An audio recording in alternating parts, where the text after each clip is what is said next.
வணக்கம். பரபரப்பு மீடியா செய்திகளுக்காக நான் நிரோஷன். லெபனானின் எல்லை கிராமங்களில் இருந்து இஸ்ரேலிய பாதுகாப்பு படை IDF முழுமையாக வெளியேறும் என்று எதிர்பார்க்கப்பட்ட தேதிக்கு இன்னமும் சில நாட்களை எஞ்சியுள்ள நிலையில் IDF துருப்புகள் இன்னமும் ஹெஸ்போல்லாவின் நிலத்தடி ஆயுத கிடங்குகளை கண்டுபிடித்து வருகின்றனர். லெபனானின் எல்லை கிராமங்களில் மறைத்து வைக்கப்பட்டுள்ள ஹெஸ்போல்லா ஆயுதங்கள் அளிக்கப்படுவதை உறுதி செய்வதற்காக ஜனவரி 27 காலக்கெடுவுக்கு அப்பால் இன்னமும் 30 நாட்களுக்கு தெற்கு லெபனானில் தங்கியிருப்பதற்கு இஸ்ரேலிய அரசும் அமெரிக்கா போன்ற முக்கிய மேற்கத்திய சக்திகளும் ஆதரவளிக்கும் என்று இஸ்ரேலிய பாதுகாப்பு படை IDF நம்புகிறது. இல்லாவிட்டால் தெற்கு லெபனானில் தொடர்ந்தும் ஹெஸ்போல்லாவின் ஆயுதங்கள் இருக்கும். எதிர்காலத்தில் அவை இஸ்ரேலுக்கு அச்சுறுத்தலாக மாறலாம். தவிர இஸ்ரேலிய ராணுவம் இப்போது லெபனானுக்குள் இருக்கின்றது. அங்கிருந்து இஸ்ரேலிய ராணுவம் இஸ்ரேலுக்கு திரும்பினால் மீண்டும் இது போன்ற ஒரு வாய்ப்பு கிடைக்கும் என்று கூற முடியாது. ஹெஸ்போல்லா போர் நிறுத்த ஒப்பந்தத்தின் பல குறிப்பிடத்தக்க மீறல்களை செய்துள்ளது. அந்த ஒப்பந்த மீறல்களை காரணமாக காட்டி லெபனானுக்குள் இஸ்ரேலிய ராணுவத்தின் இருப்பை மேலும் 30 நாட்களுக்கு நீடிக்க முடியுமா என்ற கோணத்தில் IDF ஆராய்கிறது. ஆனால் நவம்பர் பிற்பகுதியிலிருந்து ஹெஸ்போல்லா இஸ்ரேல் மீது தாக்குதல் எதையும் நடத்தவில்லை என்பதால் லெபனானில் ஹெஸ்போல்லாவின் போர் நிறுத்த மீறல்கள் ஒப்பீட்டு அளவில் சிறியவை. IDF-ஐ தற்காலிகமாக மேலும் 1 மாத காலத்திற்கு தெற்கு லெபனானில் தங்க அனுமதிக்க அமெரிக்கா மற்றும் இதில் தொடர்புபட்ட மற்ற நாடுகளை நம்ப வைக்க இந்த மீறல்கள் போதுமானதாக இருக்குமா என்பது ஒரு கேள்விக்குறி. IDF தொடர்ந்தும் லெபனானில் தங்கியிருந்தால் அது ஒரு பெரிய போராக வெடிக்குமா என்பதும் தெளிவாக இல்லை. அமெரிக்காவால் முன்மொழியப்பட்ட போர் நிறுத்த ஒப்பந்தத்தின்படி நவம்பர் 27 போர் நிறுத்தம் தொடங்கி 60 நாட்களில் இஸ்ரேலிய ராணுவம் லெபனானில் இருந்து முழுமையாக வெளியேற வேண்டும். அதன்படி இஸ்ரேலிய ராணுவம் லெபனானில் இருந்து இன்னமும் 3 தினங்களில் 26 முழுமையாக வெளியேற வேண்டும். நவம்பர் 27 போர் நிறுத்தம் தொடங்கி முதல் 30 நாட்களுக்கு பின்னர் ஹெஸ்போல்லா சுமார் 120 மிகச்சிறிய போர் நிறுத்த மீறல்களை மேற்கொண்டதாக IDF டிசம்பரின் பிற்பகுதியில் கூறியது. போர் நிறுத்த மீறல்கள் என்று IDF குறிப்பிடுவது தாக்குதல்கள் அல்ல, மாறாக ஹெஸ்போல்லாவின் சில குழுக்கள் தெற்கு லெபனானில் ஆயுதங்களுடன் இயங்குவதுதான். IDF பொதுவாக இந்த செயலில் ஈடுபடும் ஹெஸ்போல்லாவின் சிறிய குழுக்களை தாக்கும். IDF பல ஹெஸ்போல்லா செயற்பாட்டாளர்களை கொன்ற பின்னர் போர் நிறுத்தத்தின் முதல் வாரத்தில் ஹெஸ்போல்லா இஸ்ரேல் மீது ராக்கெட் ஏவியது ஒரே ஒரு தடவை மட்டுமே. அந்த ஒரு சந்தர்ப்பத்தில் ஹெஸ்போல்லா இயக்கம் இஸ்ரேலிய கட்டுப்பாட்டில் உள்ள ஆக்கிரமிக்கப்பட்ட கோலன் பீடபூமிகளின் திறந்த பகுதிகளில் 2 ராக்கெட்களை மட்டுமே ஏவியது. அதை வைத்தும் லெபனானில் இஸ்ரேலின் இருப்பை நீடிக்க முடியுமா எனவும் IDF ஆராய்கிறது. அதே நேரத்தில் போர் நிறுத்தத்திற்கு பின்னர் இன்று வரை தெற்கு லெபனானில் IDF சுமார் 50 ஹெஸ்போல்லா இயக்கத்தினரை கொண்டது. அதில் பெரும்பாலானவை போர் நிறுத்தத்தின் முதல் மாதத்தில் நிகழ்ந்தன. அதற்கு ஹெஸ்போல்லா பதிலடி எதையும் கொடுக்கவில்லை. ஜனவரியில் IDF மற்றும் ஹெஸ்போல்லா இடையே உராய்வு குறைவாக இருந்தது. முன்பு ஜோ பைடன் நிர்வாகமும் இப்போது ட்ரம்ப் நிர்வாகத்திற்கு நெருக்கமான வட்டாரங்களும் ஹெஸ்போல்லாவுடனான போர் நிறுத்த ஒப்பந்தம் எக்காரணம் கொண்டும் முறிந்து போக கூடாது என்று வலியுறுத்தியுள்ளன. போர் நிறுத்தம் முடிந்து 60 நாட்களுக்குள் IDF திரும்ப பெறாவிட்டால் இஸ்ரேலுடனான போரை மீண்டும் தொடங்குவோம் என்று ஹெஸ்போல்லா அறிவித்துள்ளது. பிரான்ஸ் மற்றும் பிற அரபு நாடுகளும் IDF-ஐ லெபனானில் இருந்து வெளியேற்ற விரும்புகின்றன. மேலும் இஸ்ரேலிய ராணுவமும் லெபனானில் 100க்கும் மேற்பட்ட போர் நிறுத்த மீறல்களை செய்ததாக குற்றம் சாட்டின. அதனால் போர் நிறுத்த மீறல்களை காரணமாக காட்டி இஸ்ரேலிய ராணுவம் மேலும் 30 நாட்கள் லெபனானில் தங்கியிருப்பதை பிரான்ஸ் மற்றும் அரபு நாடுகள் எதிர்ப்பார்கள். தெற்கு லெபனானில் ஹெஸ்போல்லாவின் ஆயுதங்களை அடிக்க அதிக கால அவகாசம் தேவை என்ற IDF-இன் கூற்றை ஆதரிக்க ஒரே ஒரு காரணத்தையே ஓரளவுக்கு வலுவாக காட்ட முடியும். ஹெஸ்போல்லாவின் ஆயுதங்களை அகற்றுவது இஸ்ரேலிய ராணுவம் மட்டுமல்ல, ஒப்பந்தப்படி லெபனான் ராணுவமும் அந்த பணியில் ஈடுபட வேண்டும். ஹெஸ்போல்லாவின் ஆயுதங்களை அகற்றுவதில் லெபனான் ராணுவம் மிகவும் மெதுவாக உள்ளது என்று IDF கூறுகிறது. அதனால் ஹெஸ்போல்லாவின் ஆயுதங்களை அகற்றுவதற்கு மேலதிக அவகாசம் தேவை என்று இஸ்ரேல் காரணம் காட்ட முடியும். இஸ்ரேலிய எல்லைக்கு அருகில் முற்றிலும் புதிய தரையடி ஆயுத கிடங்கை கண்டுபிடித்ததாக IDF நேற்று புதன்கிழமை கூறியது. அதே போன்ற தரையடி ஆயுத கிடங்குகள் இஸ்ரேலிய எல்லைக்கு அருகே வேறு இடங்களிலும் இருக்கலாம் என்று IDF கூறுகிறது. அவற்றை அப்படியே விட்டுவிட்டு போவது இஸ்ரேலுக்கு அச்சுறுத்தலாக முடியும். 60ஆம் நாள் இஸ்ரேலிய ராணுவம் தெற்கு லெபனானில் இருந்து வெளியேறாவிட்டால் மற்றொரு கடினமான பிரச்சனையும் உள்ளது. அது 60ஆம் நாள் தெற்கு லெபனானில் தங்கள் கிராமங்களுக்கு திரும்பும் நிராயுத பாணியான பொதுமக்களை IDF எவ்வாறு கையாளுகிறது என்பதுதான்.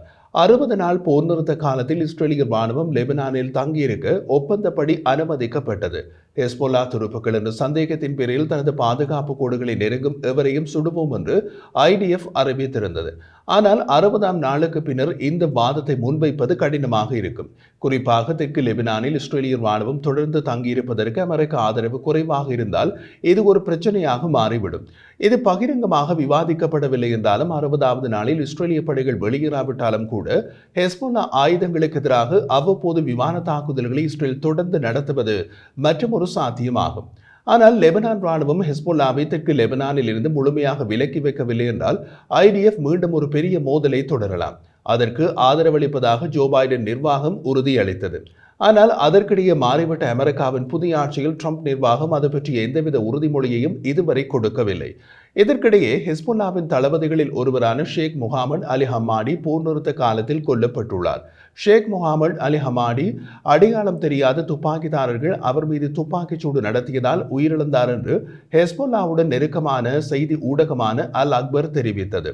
பெகா பள்ளத்தாக்கில் உள்ள அவரது வீட்டுக்கு வெளியே அவர் சுடப்பட்டார்.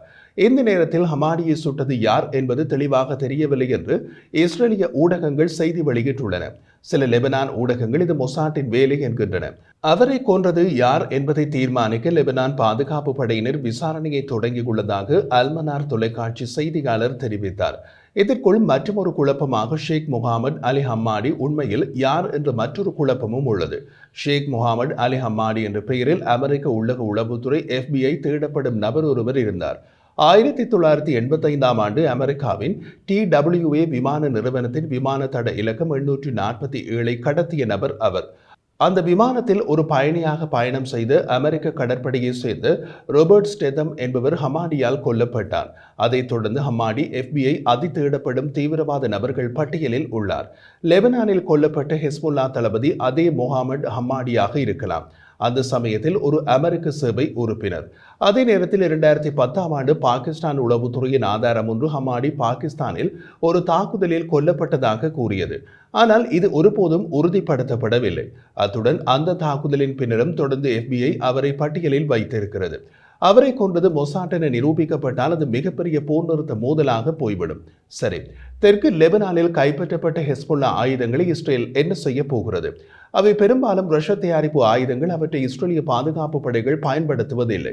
அந்த ஆயுதங்களை உக்ரைனுக்கு கொடுக்குமாறு அமெரிக்க ஜனாதிபதி டொனால்ட் ட்ரம்ப் பச்சை கொடி காட்டிவிட்டார் என்று கூறப்படுகிறது. இஸ்ரேலில் உள்ள உக்ரைன் தூதரகம் தனது அதிகாரப்பூர்வ ஃபேஸ்புக் பக்கத்தில் லெபனானில் இஸ்ரேலிய பாதுகாப்பு படை IDF ஆல் கைப்பற்றப்பட்ட ரஷ்ய தயாரிப்பு ஆயுதங்களை உக்ரைனுக்கு மாற்ற இஸ்ரேல் முடிவு செய்துள்ளது என்று அறிவித்துள்ளது. அந்த அறிக்கையின்படி இஸ்ரேலுக்கான உக்ரைன் தூதர் ஜெஃப்ஹென் ஹோர்னிசுக் இஸ்ரேலின் வெளியுறவுத்துறை துணை அமைச்சர் ஷரன் ஹாஸ்கலை ஜனவரி 21ஆம் தேதி செவ்வாய்க்கிழமை சந்தித்தார். சந்திப்பின் போது கைப்பற்றப்பட்ட ஆயுதங்களை உக்ரைனுக்கு வழங்க இஸ்ரேல் முன்வந்ததற்கு உக்ரைன் தூதர் நன்றி தெரிவித்தார். உக்ரைன் தூதரகம் வெளியிட்ட அறிக்கையில் உக்ரைன் இஸ்ரேல் ஆகிய இரு நாடுகளும் எதிர்கொள்ளும் பொதுவான அச்சுறுத்தல்களை அங்கீகரிப்பதில் இந்த முயற்சி ஒரு முக்கியமான படியாக இருக்கும் என்று குறிப்பிடப்பட்டுள்ளது. உக்ரைன் மற்றும் இஸ்ரேல் ஆகிய இரு நாடுகளும் தங்களின் தேசிய பாதுகாப்புக்கு அச்சுறுத்தலாக கருதும் ஈரான் மற்றும் ரஷ்யா இடையேயான ராணுவ ஒத்துழைப்பு பற்றிய கவலைகளையும் சந்திப்பின் போது பகிர்ந்து கொண்டன என்கின்றது உக்ரைன் தூதரக அறிக்கை. இஸ்ரேல் உக்ரைனுக்கு தூதரக ஆதரவு, மனிதாபிமான உதவி மற்றும் சில தற்காப்பு தொழில்நுட்பங்களை வழங்கியிருந்தாலும் ரஷ்யாவின் முழு அளவிலான படையெடுப்புக்கு பின்னர் உக்ரைனுக்கு ஆயுதங்கள் மற்றும் பிற ராணுவ உபகரணங்களை வழங்குவதற்கான அழைப்புகளை நிராகரித்துள்ளது. இருப்பினும் சமீபத்தில் டெஹ்ரானுடன் மாஸ்கோவின் நெருங்கிய உறவின் காரணமாக இஸ்ரேலும் ரஷ்யாவுக்கும் இடையிலான சமநிலை மாறிவிட்டது. ஹமாஸ் மற்றும் ஹெஸ்போலா ஆகிய இரண்டிற்கும் ஈரான் முக்கிய ஆதரவாளராக உள்ளது மற்றும் இஸ்ரேலுக்கும் பிராந்தியத்திற்கும் முக்கிய அச்சுறுத்தலாக கருதப்படுகிறது. கடந்த மாதம் உக்ரைனுக்கான இஸ்ரேலிய தூதர் மைக்கேல் பிரான்ஸ்கி சமீபகால ஆண்டுகளில் இஸ்ரேலுக்கும் உக்ரைனுக்கும் இடையிலான உறவு வளர்ந்து வருவதாகவும் அதனுடன் பரஸ்பர புரிதல் இருப்பதாகவும் கூறினார். இஸ்ரேலால் உக்ரைனுக்கு வழங்கப்பட்ட சில ஆயுதங்கள் 2024ஆம் ஆண்டின் பிற்பகுதியில் தெற்கு லெபனானில் உள்ள ஹெஸ்போலாவின் நிலத்தடி தளத்தில் இருந்து கைப்பற்றப்பட்டவை.